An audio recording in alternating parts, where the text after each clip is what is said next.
Bismillahirrahmanirrahim. Assalamu alaikum, dear respected elders, brothers and sisters and children. We begin by thanking Allah subhanahu wa ta'ala for the tawfiq granted in holding the Majlis for Bibi Sakina sallallahu today. I would like to discuss the topic of upbringing our children, as this is an important area in our lives today. It is always the wish of the parents that their children are well behaved. Good and polite children are a source of pride for every parent. The well-behaved children politely greet the person they visit, shake hands with him, inquire about his health, converse softly, limit the conversation to what is asked of them, and say proper farewell when departing from the host place. Such children give due respect to the elders. When elders arrive, they politely stand up and show deference to the scholars, religious figures, and generally respect pious and good persons. In a gathering, they remain cool and collected.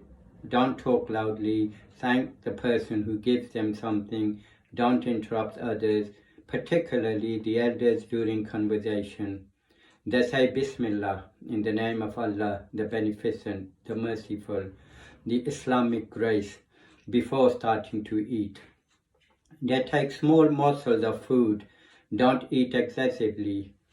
Don't throw food on the table or the floor, and follow all the required table manners. They take care of their dresses, that they don't get stained, and try to remain clean and tidy. They will be considerate to the others and never hurt others' feelings.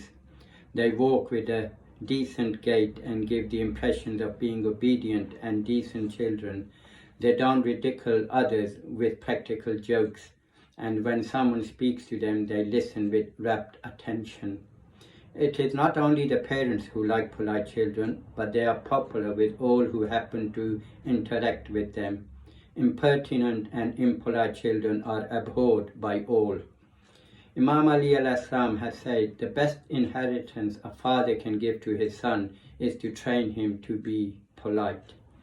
Imam Jafar al-Sadiq al-Islam says, allow your child to play till the 7 years of age, then teach him good manners and politeness. The Holy Prophet of Islam says, the child has 3 rights over his parents. The first one, they select a good name for him or her. Secondly, make him or her respectful, polite. Thirdly, arrange a good spouse for him or her. The fondest hope of every parent will be that their children grow into polite and respectable persons, but this hope cannot be fulfilled without sincere and continued efforts. It will not be possible to infuse this trait in the children with sermonizing. The best route to this end is setting ideal example before the children by the parents with their exemplary behavior in their daily lives. Imam Ali has said, best behavior is that which you yourself start to practice. Start instruction with oneself and teach others. First make your character perfect, and then sermon and advise others. Children are natural mimics. The capability to copy is very strong in their nature. The children imitate the ways of their parents and others around them. He will talk like them and he will try to walk like them. Instruction, of course, is a very important aspect of training, but it is not as strong as the capacity to mimic and learn, particularly in the early stages of childhood.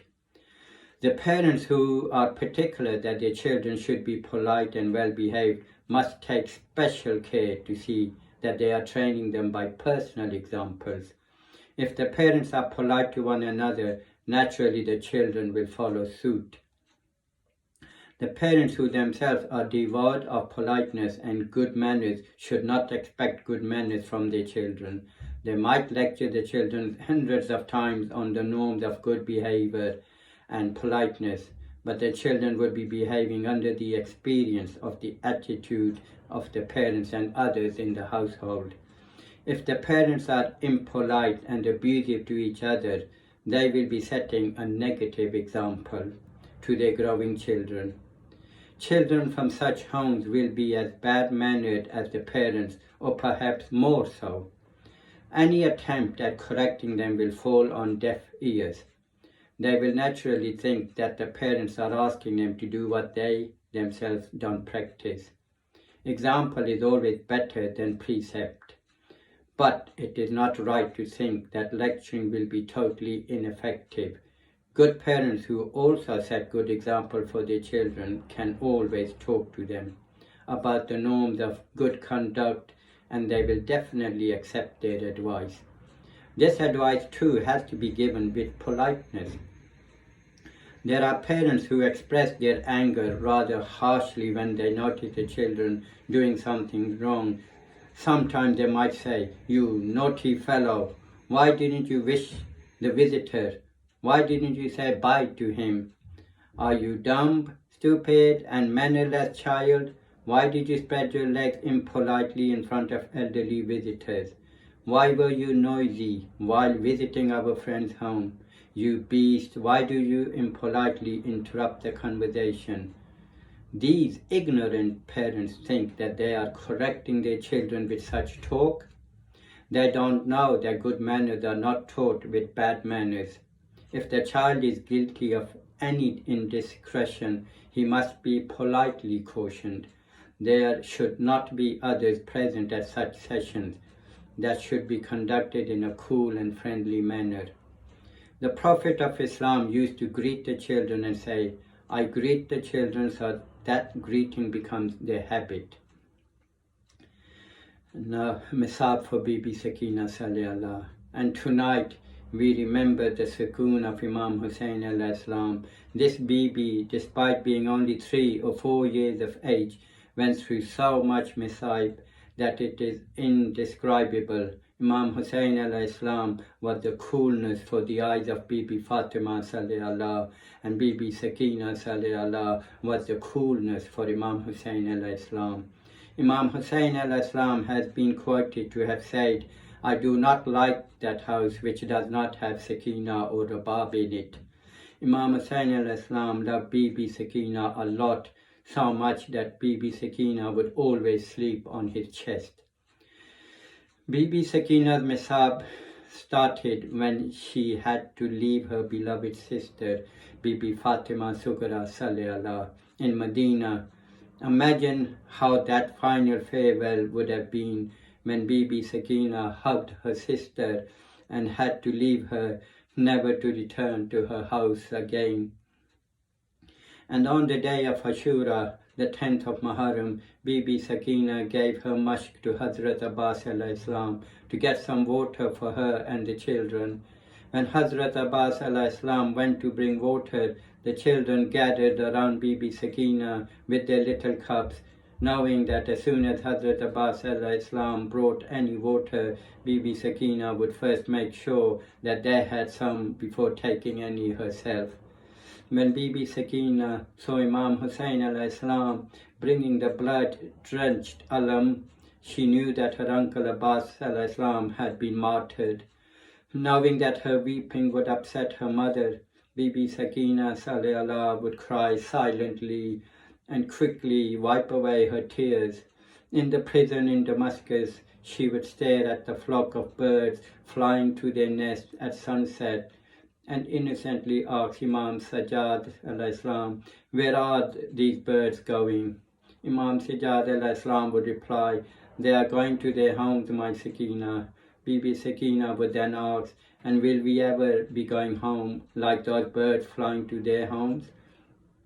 But Imam Sajjad would also say, "I would never forget my sister Sakina." They would ask, "Why, Mawla?"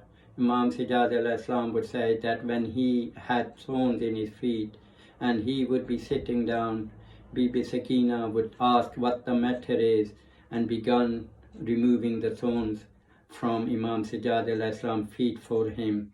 Imam Sajjad alayhi salam could not do this himself, as his hands were heavily tied in the zanjeers. And then Imam Sajjad would cry and say, "But my sister Sakina also had thorns in her feet," but there was no one there to remove the thorns from her feet. And then there came that night in the Zindan where Bibi Sakina was asleep and she suddenly woke up crying and started to look for her father everywhere. All the ladies tried to console her so she would stop crying, but she didn't get any peace and continued crying. "Oh, my dear aunt, where is my father? A few minutes ago I was with my father and he said to me that, my dear Sakina, you will soon be with me. But where is my father now?" When Bibi Sakina told her dream, all the ladies started to cry, and now this noise of crying was heard by Yazid Lanatullah at his court. Yazid Lanatullah sent a servant to ask why they were crying. The servant was informed that Bibi Sakina Salih missed her father, and that is why she was crying. They informed Yazid Lanatullah of the situation, and Yazid, for his sadistic pleasure, sent the severed head of Imam Hussein al-Islam to the prison. And when Bibi Sakina received the head of her father, she started to cry even more and held it very tight and asked her father, "Who cut off my father's head? Who martyred my father? Why are we held as captives? Baba, why is there blood on your beard? What is this mark on your cut lips? Baba, they slapped me, they burned my clothes." With these words of sorrow, suddenly Bibi Sakina Saleh Allah was quiet and there was a silence in the cell. Everyone thought that Sakina had finally gone to sleep again, but this was not a temporary sleep. Sakina had now gone into permanent sleep.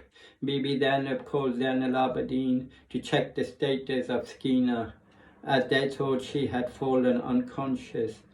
When the Imam went over to check on his sister, he noticed she had stopped breathing. The cry came, "Oh, auntie, our Sakina had joined our father now."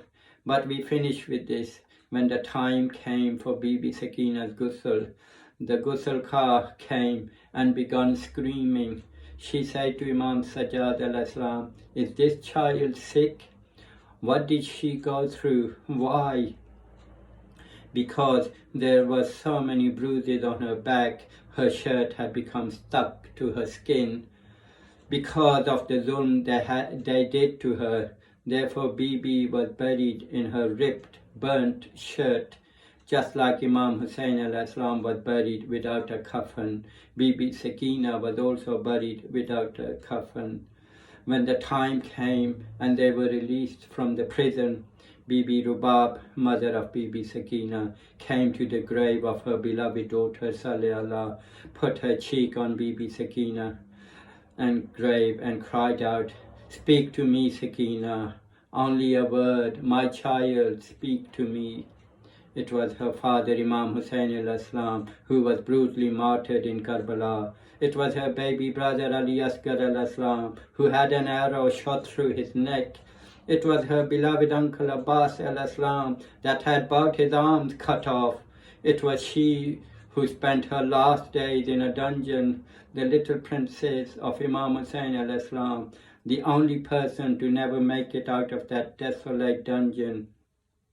She was Bibi Sakina Salih Allah, the young Hashemite princess.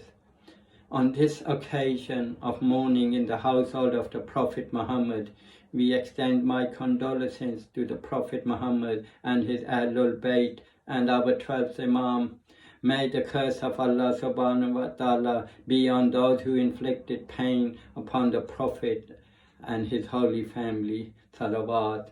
Allahumma salli ala Muhammadin wa ali Muhammad wa jil farajahun.